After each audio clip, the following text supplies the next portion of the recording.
नमस्ते, जय हिंद दोस्तों। भारत तक देख रहे हैं आप और मैं हूं ऋषिराज।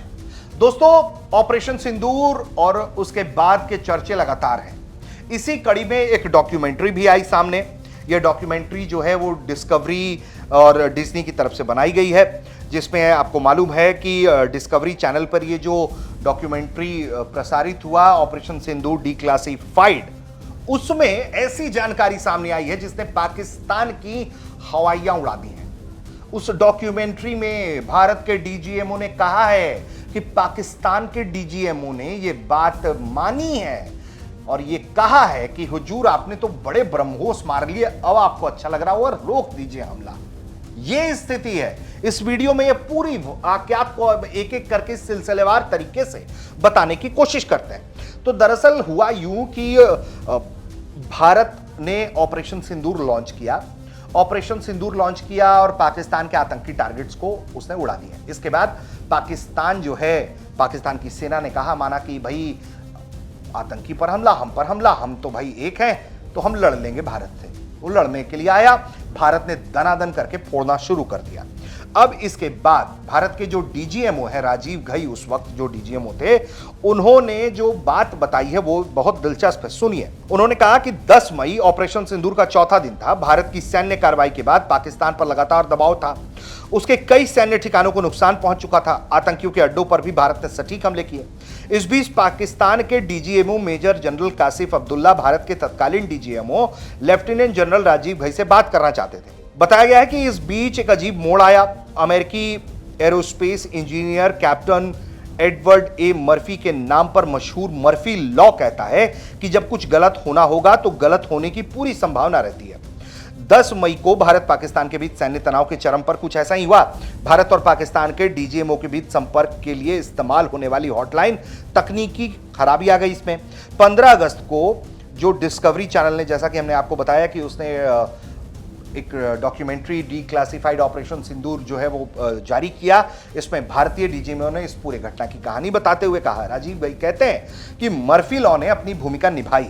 उस हॉटलाइन में कुछ खराबी आ गई, हमने वो लाइन ठीक करवाई। उसमें तकरीबन 1-1.25 घंटा लगा, लेकिन तब तक हम ये फैसला कर चुके थे कि पाकिस्तान के डीजीएमओ क्या कहना चाहते हैं, ये सुनने में कोई हर्ज नहीं है।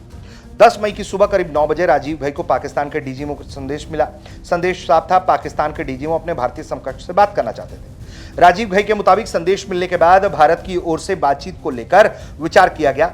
इसके कुछ समय बाद विदेश मंत्रालय ने भी उन्हें सूचना दी कि पाकिस्तान लगातार संपर्क करने की कोशिश कर रहा है, लेकिन हॉटलाइन में आई तकनीकी खराबी के कारण बातचीत नहीं हो पा रही है। हॉटलाइन ठीक होने के बाद करीब जो है इसमें 1-1.25 घंटा लग गया। इसके बाद भारत ने फैसला किया कि पाकिस्तान की डीजीएमओ की बात सुन लेनी चाहिए। चलो क्या कह रहा है देख लेते हैं। तो ये जो आखिरकार बातचीत है वो 3:30 पर भारत के डीजीएमओ राजीव घई से और पाकिस्तान के डीजीएमओ कासिफ अब्दुल्ला के बीच होती है। राजीव घई उस बातचीत को याद करते हुए कहते हैं कि आमतौर पर जो पक्ष बातचीत का पहल करता है वो पहले बोलता है, इसलिए पाकिस्तान के डीजीएमओ ने बातचीत शुरू की। ट्रेडिशन के मुताबिक उन्होंने मुझे भारतीय डीजीएमओ को जो है सर कहा, क्योंकि उन्हें मालूम था कि वो राजीव घई उनके जो है वरिष्ठ सीनियर हैं उनके। इसके बाद पाकिस्तान के डीजीएमओ जो हैं ज्यादा देर औपचारिकताओं में नहीं रुके और सीधे मुद्दे पर आ गए। उन्होंने भारत से तत्काल सीज फायर की मांग कर दी।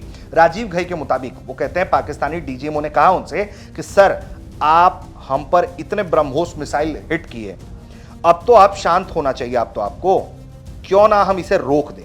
यही वो क्षण था, बताया गया, कि जब दोनों देशों को डीजीएमओ के बीच बातचीत ने युद्ध विराम की दिशा तय करनी शुरू की। राजीव भाई ने बताया कि बातचीत के करीब आधे घंटे बाद जो है दोनों पक्ष इस बात पर सहमत हुए कि 5:30 बजे के आसपास शाम में उसी दिन 10 मई को ये हमले रोक दिए जाएंगे। 88 घंटा ऑपरेशन चला था और इतने में पाकिस्तान की हवाइयां जो हैं वो टाइट हो गई थी। 7 मई को ये शुरुआत हुआ, 6-7 मई की रात को, और जब ये ऑपरेशन शुरू हुआ तो बताते हैं कि लगातार अग्रेसिव कदम पाकिस्तान की तरफ से उठाने की कोशिश हो रही थी, लेकिन भारत लगातार अटैक कर रहा था और भारत ने जिस तरीके से एक एक करके असॉल्ट शुरू हुआ वो बहुत अहम भूमिका निभाता है। और उसके बाद किस तरह से पाकिस्तान 88 घंटों में घुटने के बल पर आ जाता है, ये इस डॉक्यूमेंट्री में दिखाया गया है कि ये जो डीजीएमओ से किस तरह से संपर्क पाकिस्तान ने किया और इसके पीछे की कहानी ये बताई जा रही है कि इसमें अमेरिका जो है वो लगातार भारत से इस बात की गुजारिश कर रहा था कि पाकिस्तान, जो उनके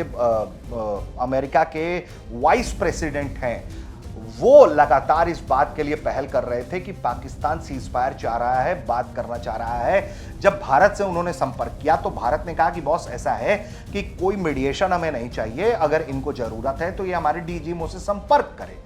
तो फिर पाकिस्तान जो है आखिरकार वो आया, हाथ पांव जोड़े, उसने डीजीएमओ से कहा कि भैया हम बात करना चाहते हैं, हमसे बात कर लीजिए। बात करने के बाद वो ये वाकया जो है, जो राजीव भाई के हवाले से हमने सुनाया आपको, जिसमें वो कहते हैं कि अब तो आपने बहुत ब्रह्मोस मार लिए हैं, अब तो आप शांत हो जाइए। कुल मिलाकर पाकिस्तान का एक बड़ा नुकसान हुआ और इसने एक तरीके से, इस डॉक्यूमेंट्री ने पाकिस्तान के प्रोपेगेंडा को एक तरीके से एक्सपोज कर दिया है, जो बड़ा तुर्रम खां बना रहता है, बड़ी बड़ी बातें करता है। लेकिन इस डॉक्यूमेंट्री से ये पता चलता है कि इस पूरे ऑपरेशन में भारत ने सफलतापूर्वक अपने टारगेट्स अचीव किए, पाकिस्तान की सेना को बहुत बुरी तरीके से प्रिसाइजली हिट किया और पाकिस्तान इस पूरी लड़ाई में कहीं भी भारत के आगे टिकता हुआ नजर नहीं आया। आप देख रहे थे भारत तक।